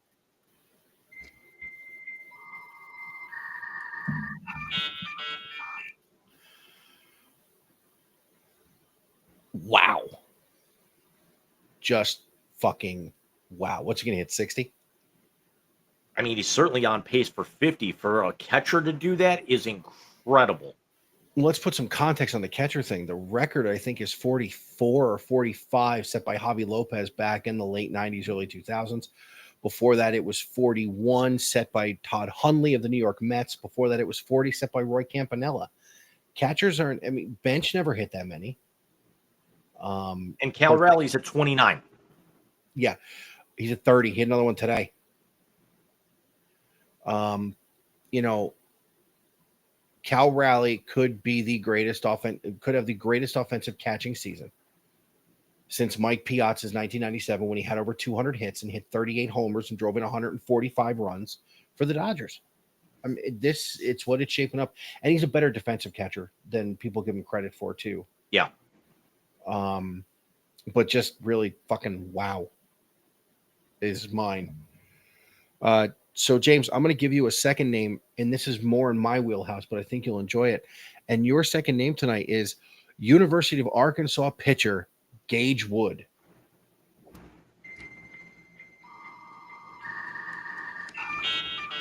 I saw this. I know exactly where you're going with that. That's absolutely incredible, considering, you know, the last time we actually had a major, you know, thing happen like this in the College World Series was Kevon Rocker at Vanderbilt a few years back. But I mean, when you look at the great teams in the SEC, you know, now that you got Oklahoma and Texas in there, you got LSU, who just won their 8th. You got Mississippi State. Florida won a College World Series not long ago and has been in several in the last 10 years. You know, Georgia always seems to knock on the door, but just never really breaks through. And that's actually the beauty of the College World Series, is now you had Arkansas advance as far as they did. And the topper was that even though they didn't get to the championship round, what an absolute feat and gem by this kid. I mean, you figure it this way. There are 27 outs in a 9-inning baseball game. He struck out 19. 19. With rocket launchers, because they're still hitting drop 5s or something. Yeah, they're exactly. But here's the kicker. Did you see the one player from Murray State, which, by the way, hats off to Murray State for getting all the way to Omaha. Hats off to Coastal Carolina for getting to the championship round. Yeah, well, Coastal's always had a good team. I mean, Coastal's usually got a good team, but yeah, exactly. Yeah, this is the beauty of the college baseball system, especially with the regionals and the super regionals. Because remember, Rice has got several College World Series championships. So does Vanderbilt. Yeah. But one of the players in Murray State's a buddy that he plays with all winter from the same hometown. So this was a monumental feat by a phenomenal pitcher. Please, God, let him end up in Queens. I don't know if you caught it before I give you your last name here. Did you see the Baseball Bat Bros did a new video where they broke a bomb bat? I saw that. Of course, he barrels almost everything. That dude's unreal. Yeah, but in Will's defense, that I guess those new bomb bats are shit compared to what the others are. I mean, we all know we've really become more familiar with bomb bat with momentum before, you know, Cole and Tosh left last year. You know, it's Austin and Damian are good, but they're not those guys. And you know, Sim actually with the work that he's doing with Victus has been off for the last several months with them. But it's like everyone always going to the bomb bats, even though Sim only uses Victus because he's under contract with them. But I've never seen a bomb bat shatter like that. And I guess from the video, it's not all that uncommon an occurrence anymore with these new ones, even though they're even with them being cupped. Yeah, and the carbon fiber, and it's and the lava rock on the inside, which you figure has got to be a rocket launcher, even though it's compressed. You know, exactly. Who you got to sew it up tonight? Mike, your second name in the Wisey translator tonight, he could be the next big thing, and it's going to spell a lot of trouble for your favorite team and my second favorite team because he only looks to be getting better the more that it ages, as it is going final in 10 seconds with the Thunder. But your second name in the Wisey translator this evening is Chicago Cubs star Pete Crow Armstrong.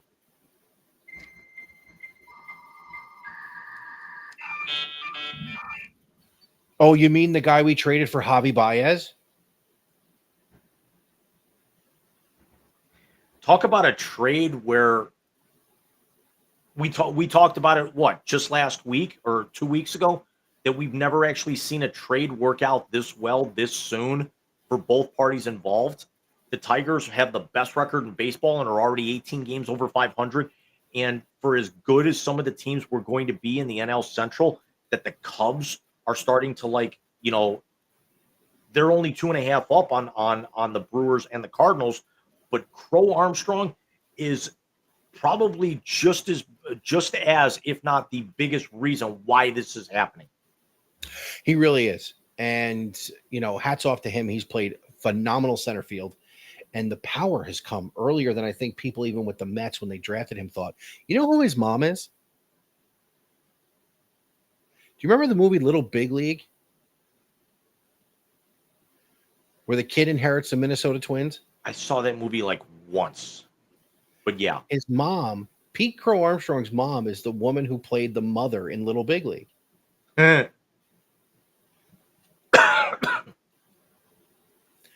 So, PCA was a first-round pick of the Mets back in the day. And when they swung the deal for Javi Baez in 2021, PCA ended up who they sent to Chicago for that. I'd rather have PCA. Don't get me wrong. I love Tyrone Taylor.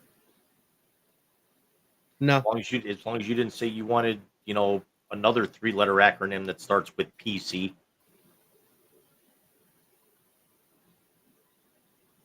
You don't wear. Don't do that. You don't wear the shirt of the band you're going to see. Don't be that guy. Oh, you meant the other PC thing. I went PCU. I'm sorry. The Portchester Whooping Cranes? Yeah, I know. It's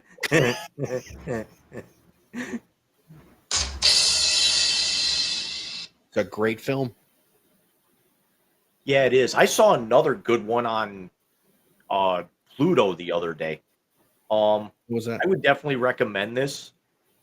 It's called Miss Meadows. It came out about 6 or 7 years ago. It's Katie Holmes. I know what you're talking about. What's that? I know which one you're talking about. You haven't seen it though, right? No. She plays a kindergarten or first grade teacher, and she basically looks like a modern day Mary Poppins. Very clean cut, prim proper, but she is also a vigilante serial killer. The opening line of the movie, she is walking down the street reading a book of poetry. She gets accosted by some guy driving some old pervert, some really old pervert in a pickup truck, driving just as slow down the street. He basically kind of orders her to get into the car. She pulls out a mini handgun from her clutch purse and shoots him right in the throat, and just leaves him there, and then just keeps walking. Nice. And then goes home and actually calls her mom to try to remember how to get blood out of her dress from the GSW. GSR. Is it lemon and seltzer? I think it was, it was like lemon juice and salt or lemon juice and sugar or something. Do you know where I learned that? The first Deadpool movie. Surprise, surprise, surprise. He's standing in a laundromat with a Tide pen going like this on his clothes. And Leslie Uggams, as Blind Al, goes, use lemon juice and water, you jackass. Yeah, jackass. That Speaking of, that's next month too. I think we Yes. need to actually. I think we need to do. We need to have movie review night in the blast the week after. So that is your mission to watch that the opening weekend it comes out. done. And you do have Netflix, correct? Oh God, yes. Okay, excellent. So next week we will come to you on the 29th of June at our normal time at 8:30, but we will discuss in between them when our hiatus is going to be. As you know, we usually take a couple weeks off in the summertime, but with missing last week, we may do one on the 6th. We may not. You will know next week which way we land. But James, phenomenal show. Again, congratulations to the 2025 NBA champion, Oklahoma City Thunder. They were the number 1 overall seed, and they took it right down to Game 7 to win their first championship in Oklahoma City. First title since they were the Seattle Supersonics in the year of my birth, 1979. Also, congratulations to the Florida Panthers for their second consecutive Stanley Cup championship, and also congratulations, as we discussed earlier, to JJ Stroud, who won the U.S. Open last week, even though we were not on the air for that. LSU for winning their 8th Men's College World Series championship. So- Second in 3 years, right? Correct. And so even though Mike hates the title, and again, not a dig at him, we crowned 4 champions since the last time we came to you guys. And we will have a long time to wait till we do the next one. Yeah, I mean, we've got the British Open coming up next month. Yeah, and then we'll have the Ryder Cup in September. But yeah, we're not going to be able to talk really a major champion until October or the first week in November, which at that point we could actually be, we're going to be talking our NBA and NHL previews. We're going to, although I will say, even though we're not going to be content heavy for the next couple of months now, that we're going to be talking like a lot of golf. We'll talk the U.S. Open tennis. We're going to be talking baseball. We'll be talking a little bit more WNBA. But now also comes the fun part of the year, Michael. We've got thread counts galore that are going to be coming because we've got drafts in 2 weeks in both of these sports. And again, they've already announced something's coming, and the Mammoth have already unveiled their stuff. Who else could be making tweaks as we've now started to see the leaks little by little by little of the NBA teams with what's going to be their throwbacks for next year? Yeah, we're going to have new City Connect jerseys coming out too. Yep. Over the next few months as well. So we will see you guys in 1 week. Have a great week, everybody. Thanks for joining us. And James, I'll probably talk to you tomorrow. I will definitely talk to you at some point tomorrow. Everybody stay safe, stay healthy. And quite honestly, if you're in the Northeast and also down in Mike's neck of the woods, please, for the love of God, try to stay cool. Exactly. See you guys next week. Night.